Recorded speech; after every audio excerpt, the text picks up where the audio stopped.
इसका मतलब कि ये चैप्टर बहुत इजी है। सही है, अगर हम प्रैक्टिस करते रहे इस तरह से तो शायद सभी चैप्टर आने वाले सालों में भी जो आपके सामने जो चैप्टर आएंगे वो भी इजी हो जाएंगे। पर इंपॉर्टेंट थिंग्स क्या है हमारे लिए? प्रैक्टिस। प्रैक्टिस जरूरी है। तो आज हम पढ़ने वाले हैं हमारा third point, complementary angles. Complementary नाम सुनते ही आपको पता चल जाएगा कि कॉम्प्लीमेंट्री वर्ड कहीं आपने सुना था। कॉम्प्लीमेंट्री याद आया? कॉम्प्लीमेंट्री मीन्स कोई भी दो एंगल का सम अगर 90 होता है तो इसका मतलब वो दो एंगल एक दूसरे के कॉम्प्लीमेंट्री हुए। समझो, फॉर एग्जांपल दो एंगल है हमारे पास A प्लस B। अगर दोनों का एडिशन 90 होता है तो A और B, A B का कॉम्प्लीमेंट और B A का कॉम्प्लीमेंट कहलाता है। ओके, तो अब अगर मुझे A चाहिए तो मैं क्या करूंगा? A is equal to 90 minus B करूंगा। अगर मुझे B ढूंढना है तो मैं क्या करूंगा? 90 माइनस A करूंगा। तो ये जो 90 माइनस B है या 90 माइनस A है वो किसका है? तो A का कॉम्प्लीमेंट, B का कॉम्प्लीमेंट, यानी कि 90 minus A is a complement of B and B is a complement of 90 minus A. Okay, तो वो दोनों एक दूसरे के कॉम्प्लीमेंट्री एंगल होते हैं। तो एज इट इज यहाँ पर भी अगर मैं आपको पूछूं कि इसके आगे वाले पॉइंट में हमने क्या देखा था? स्पेसिफिक एंगल्स देखे थे। स्पेसिफिक एंगल्स में फिक्स था हर एक का हमारा जो एंगल था साइन, कॉस, टेन, कॉस, सेक, कॉसेक और कॉट। तो उन सभी के पीछे कौन से एंगल लगते थे? जो स्पेसिफिक थे वो 0, 30, 45, 60 और 90 हमारे हाथों में ही है। ओके, अब इसके अलावा अगर कोई एंगल होता है, ओके, मान लो इसके अलावा कोई एंगल है और वो 0 और 90 के बीच में कहीं पर भी है। अगर कोई कहेगा कि सर 0, 30, 45, 60 एंड 90 उसकी जगह पे 75 क्यों नहीं लिया? अगर मुझे 75 ढूंढना है तो वो भी आज जुड़ेगी। ओके, उन सबकी वैल्यूज क्या होगी वो 11th में पढ़ेंगे।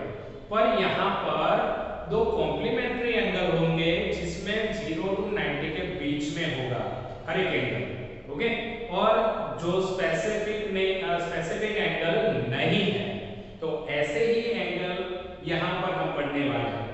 अगर मान लो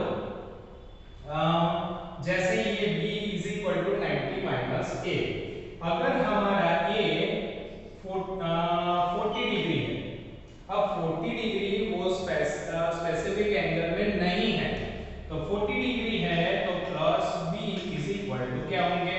दो एंगल का एडिशन कितना होगा? 90, तभी तो वो कॉम्प्लीमेंट कहलाएंगे। तो B कितना होगा? तो उसके लिए हम क्या करते हैं? B is equal to 90 minus 40 यानी कि 15। तो एंगल B कितना होगा हमारा? 50। ओके, तो ये थी थोड़ी सी बेसिक इंफॉर्मेशन जिसके रिलेटेड अब उसकी फॉर्मूला आती है। तो फॉर्मूला देख लेते हैं। अगर मान लो साइन थीटा है, साइन 90 माइनस थीटा है। Okay, sine 90 minus theta, for example जानने के लिए अगर मैं थीटा की जगह पे 40 लेता हूं, कितना? थीटा की जगह पे 40, तो साइन 90 माइनस 40 यानी साइन 50 होगा। Sine 90 minus 40 is equal to क्या होगा? साइन होगा कि नहीं? साइन 40 नहीं, ऐसा नहीं, क्या होगा यहाँ पर? cos थीटा, यानी कि cos 40 होगा। cos 40 is equal to sine 90 minus theta. तो अब देखिए ये एंगल A और ये एंगल B, ये दो, इन दोनों का अगर मैं एडिशन करूं, ओके, इन दोनों का एडिशन करूं A और B, तो कितना बनेगा? 90, 40 plus 50 is equal to 90। As it is यहाँ पर मान लो थीटा मैंने लिया है cos थीटा 40 है, थीटा यहाँ पर है, ये थीटा थीटा माइनस किया हुआ है, थीटा यहाँ पर है, cos theta is equal to cos 40 is equal to cos 90 minus 40, तो कितना होगा 50, तो cos 50 sin 50, ओके। तो sin 50 और cos 50 और 40 और sin 50 ये दोनों इक्वल के होते हैं, ओके, क्योंकि दोनों कॉम्प्लीमेंट्री एंगल। चलो दूसरा as it is cos 90 minus theta है तो क्या आएगा sin थीटा, तो वो फॉर्मूला बनेगी हमारी sin थीटा की। फिर अगर मान लो tan 90 माइनस थीटा है तो क्या बनेगा cot थीटा, तो क्या बनेगा वो cot थीटा। अब इससे थोड़ा सा जो बाकी बचे वो एक दूसरे से रिलेटेड है, जैसे कि sec 90 माइनस थीटा, तो कौन बाकी बचा, sec के अपोज में कौन आएगा cosec theta, okay. cosec 90 minus theta तो क्या आएगा sec थीटा, और cot 90 माइनस थीटा तो क्या आएगा यहाँ पर tan थीटा। अब बहुत इजी है, यहाँ पर याद सिर्फ रखना है साइन cos से रिलेटेड है, cos sin से रिलेटेड, tan cot से रिलेटेड है, cot tan से रिलेटेड है, यानी कि यहाँ पर जब फॉर्मूला बनेगी sin 90 माइनस थीटा तो cos थीटा हो जाएगा, cos 90 माइनस थीटा है तो sin बन जाएगा, यानी cos और sin रिलेटेड और tan और cot, तो बाकी जो बचे वो एक दूसरे से रिलेटेड, यानी sec और cosec और cosec और sec, ओके। चलो तो ये 6 फॉर्मूला हमारी रेडी है और इसके बेस पे आगे हम सम्स करेंगे। बहुत इजी टॉपिक है, सिर्फ एक बार अगर आपका कंसंट्रेशन रहा तो इजीली आप इसको सीख पाओगे। चलो तो बढ़ते हैं हम हमारे एग्जांपल की ओर। Example number 9,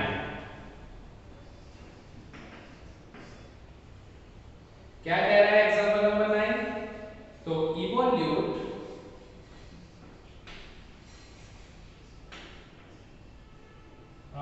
tan 65 upon cot 25, okay. आप यहां पर देख सकते हो tan और cot एक दूसरे से रिलेटेड है, ये तो है, ये हम जानते हैं।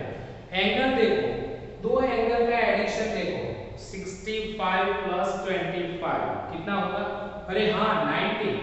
तो ये बात हमें यहाँ पर इस टॉपिक में याद रखनी है कि जिन दो एंगल का एडिशन अगर 90 होता है तो वो एक दूसरे के कॉम्प्लीमेंट कहलाते हैं। जो दो एंगल कॉम्प्लीमेंट होते हैं, ध्यान से, जो दो एंगल कॉम्प्लीमेंट होते हैं उसमें से किसी एक को कन्वर्ट करना है, यानी कि sin थीटा की क्या फॉर्मूला थी हमारे पास, sin theta is equal to cos 90 minus theta. वैसे ही अगर यहाँ पर tan और cot है तो दोनों ही एक दूसरे के कॉम्प्लीमेंट है, दो एंगल भी एक दूसरे के कॉम्प्लीमेंट है, तो फिर यहाँ पर मैं किसी एक को ही कन्वर्ट करूंगा, दोनों को कन्वर्ट नहीं करना है, ओके। चलो तो फिर मैं tan को कन्वर्ट करता हूँ, तो tan theta is equal to क्या फॉर्मूला थी हमारी, यहाँ पर आप देखते हैं कि tan theta is equal to what, तो cot 90 minus theta, tan theta is equal to cot 90 minus theta, तो यहाँ पर tan और 65 को थीटा बोलेंगे, तो क्या होगा tan 65 tan theta is equal to cot 90 minus theta यानी 65, ओके। चलो नीचे को ऐसे भी रखते हैं cot 25, क्लियर। मैंने सिर्फ एक, ये दोनों एक दूसरे के कॉम्प्लीमेंट है इसीलिए मैंने किसी एक को ही कन्वर्ट, आप cot को कन्वर्ट करते तो भी चलता, ओके। चल अब इसका कन्वर्जन हो चुका है, tan का cot में कन्वर्जन हो चुका है, तो cot 90 माइनस 65 कितना होगा, तो 90 माइनस 65 देंगे तो 25 होगा, और नीचे भी cot 25 होगा, तो दोनों ही कट आंसर आया हुआ है। यहाँ पर हमें cot 25 की वैल्यू नहीं ढूंढनी है, हर एक क्वेश्चन ऐसा ही होगा, कहीं ना कहीं आपको दो एंगल कॉम्प्लीमेंट मिलेंगे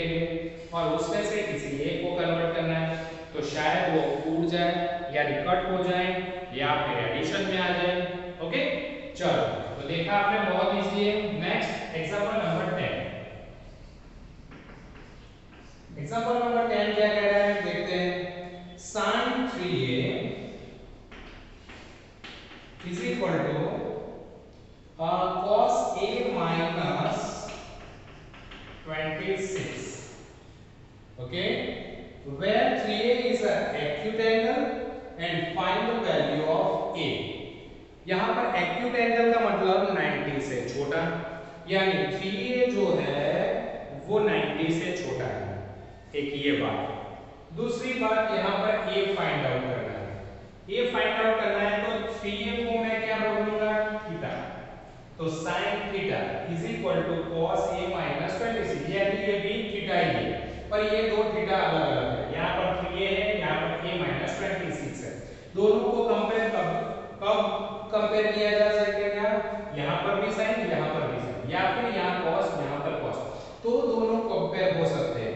ओके, तो मैं किसी एक को कन्वर्ट करता हूँ, sin थीटा। sin थीटा को मैं क्या कर सकता हूँ, sin थीटा की फॉर्मूला क्या है हमारे पास, sin theta is equal to cos 90 minus theta. क्या होगा, cos 90 माइनस थीटा। तो sin थीटा की जगह पे मैं लिखता हूँ cos 90 माइनस थीटा। थीटा कितना है, 3a। थीटा कितना है, 3a is equal to cos a minus 26। यहाँ पर मैं cos कंपेयर करता हूँ, तो अब cos theta is equal to cos theta. Theta आपको दिख रहा है अलग, पर बीच में साइन किसकी है, इक्वल की है। इसका मतलब ये दोनों ही थीटा सेम है। सेम है तो यहाँ कंपैरिजन करेंगे, तो क्या होगा, 90 minus 3a is equal to a minus 26। चलो अब 3a को मैं इस तरफ ले जाता हूँ, 26 को इस तरफ लाता हूँ, तो 90 प्लस 26 और a प्लस 3a, तो क्या हो जाएगा, 4a। और यहाँ पर इन दोनों का एडिशन कितना होगा, 116। ओके, 6। चलो अब 4 कहाँ आएगा, नीचे डिनोमिनेटर में, divide by 4 is equal to a। 4 2 जा 8, 9 10 11 36, 9 4 जा, a is equal to 29। Clear, तो a की वैल्यू हमें ढूंढनी थी, वो मिल गई। इतना सिंपली है। हमने क्या किया यहाँ पर, साइन था कॉस था, उन दोनों को सेम करना था, तो ही हम कंपेयर कर सकते थे। ओके, तो साइन थीटा ये थीटा था, तो साइन थीटा की फॉर्मूला क्या थी हमारे पास, cos 90 माइनस थीटा। तो cos 90 माइनस थीटा, थीटा यानी 3a। तो अब cos cos दोनों इक्वल हो गए, तो कंपेयर करें तो theta is equal to theta, theta 1 is equal to theta 2 हो सकता है, दोनों ही थीटा इक्वल है, तो वही इक्वल किया और इक्वेशन को सॉल्व किया। क्लियर, ऐसा ही एग्जांपल्स आपकी एक्सरसाइज में भी है। ओके, चलो एग्जांपल नंबर 11 क्या कह रहा है, example number 11, express cot 85 plus cos 75। Okay, चलो in terms of trigonometry ratio of the angles between 0 and 45। तो ये जो एंगल है यहाँ पर 85 है, यहाँ पर 75 है, उस एंगल को 0 और 45 के बीच में ला देना है, यानी कि ये बड़े नंबर है वहां पर छोटे नंबर बना देते हैं। तो ऑब्वियसली उसको मैं 90 में से माइनस करूंगा तो छोटे बन जाएंगे। तो ये है मेरा, सिर्फ कन्वर्जन करना है, थीटा हमें छोटा बनाना है। ओके, तो cot थीटा की फॉर्मूला क्या थी, tan 90 minus theta, tan 90 minus theta, theta कितना है 85 प्लस cos थीटा की फॉर्मूला इससे ऑपोजिट sin 90 माइनस थीटा, तो sin 90 माइनस थीटा। ओके, चलो tan कितना रहेगा यहाँ पर आप देख सकते हो 5 डिग्री, तो 0 और 45 के बीच में आ गया ये एंगल, प्लस sin 90 माइनस 75 यानी कितना रहेगा 15। तो ये भी थीटा जो एंगल था वो 0 सर पर यहाँ तो कॉट था tan बन गया। हाँ नो प्रॉब्लम, यहाँ पर हमें ये नहीं कहा था कि ट्रिग्नोमेट्री एंगल बदलने चाहिए कि नहीं बदलने चाहिए। ओके, यहाँ पर हम सिर्फ थीटा को ही 0 और 45 के बीच में लाना चाहते थे, वो हमारा क्वेश्चन था। ओके चलो एक और एग्जांपल आपके लिए special, example number 6। Okay, example number 6 नहीं है, sorry question number 6। Generally students पूछते रहते हैं जब ये सॉल्व करने की बारी आती है तो एक्सरसाइज में यही क्वेश्चन उनको डिफिकल्ट लगता है, बाकी एक्सरसाइज बहुत इजी होती है। तो ये क्वेश्चन आज वैसे भी हमारा टॉपिक छोटा है तो ये क्वेश्चन मैं इंक्लूड कर लेता हूँ। उसमें कहा है ABC are the interior angle of triangle ABC, यानी कि ट्रायंगल ABC के इंटीरियर एंगल है ABC। इसका मतलब तीनों एंगल का सम कितना होगा? ओ आपको पता चल चुका, तीनों एंगल का सम होगा 180। ओके, तो angle A plus B plus C is equal to 180। Okay, क्योंकि तीनों एंगल क्या है? ट्रायंगल है। Okay, ABC in triangle ABC A plus B plus C is equal to 180। चलो अब यहाँ पर आप क्वेश्चन में देखोगे ना तो कहा है show that sin b plus c by 2 is equal to cos a by 2। चलो तो b plus c by 2 कहा है, b plus c यहाँ से आएगा कहीं तो मैं a को इस तरफ ले जाता हूँ तो क्या होगा? b plus c is equal to 180 minus a। अब दोनों साइड पे ओके डिवाइड बाय 2 करता हूं क्योंकि आपके क्वेश्चन में कहा है कि sin b plus c by 2 चाहिए, तो मुझे भी b plus c by 2 चाहिए, तो दोनों साइड पे मैं 2 से डिवाइड करूंगा। तो b plus c by 2 is equal to personally क्या होगा यहाँ पर 180 divide by 2 minus a by 2। Okay, तो b plus c by 2 is equal to 90 minus a by 2। अब मैं क्या करता हूँ कि दोनों साइड पे साइन लगाता हूँ। जैसे यहाँ दोनों साइड पे इक्वल किया तो cos cos निकल गया, तो यहाँ पर ऐड कर देता हूँ कि दोनों साइड पे मैं साइन से, क्योंकि b plus c by 2 अकेला नहीं है, क्या है? साइन है, तो मैं साइन लगाता हूँ। sin b plus c by 2 is equal to sin 90 minus a by 2। Okay, तो क्या आएगा? sin b plus c by 2 is equal to क्या रहेगा? sin 90 minus a by 2। a by 2 को हम क्या बोलेंगे? थीटा। तो sin 90 minus theta, sin 90 minus theta क्या होगा? cos theta. तो cos और थीटा क्या है? a by 2। तो हो गया हमारा प्रूफ। हमारा आंसर आ चुका है sin b plus c by 2 is equal to, ये sin 90 minus थीटा था तो उसकी जगह पे क्या बन जाएगा? cos 9 sorry cos theta. Okay, sin 90 minus theta is equal to cos theta, तो ये रहा cos और थीटा क्या था? a by 2। क्लियर? तो ये पॉइंट हमारा बहुत इजी है। क्या करना है आपको? फटाफट नोट पेन उठानी है और 8.3 शायद ही आपको अगर बैठे तो शायद ही आधे घंटे से ज्यादा लगेगा इस पॉइंट पे। ओके, उसमें ये एक्सरसाइज फिनिश हो जाएगी, आपका कॉन्सेप्ट भी क्लियर हो जाएगा। ओके स्टूडेंट्स, तो यहाँ पर आपको 8.3 होमवर्क पे करनी है। Bye bye students.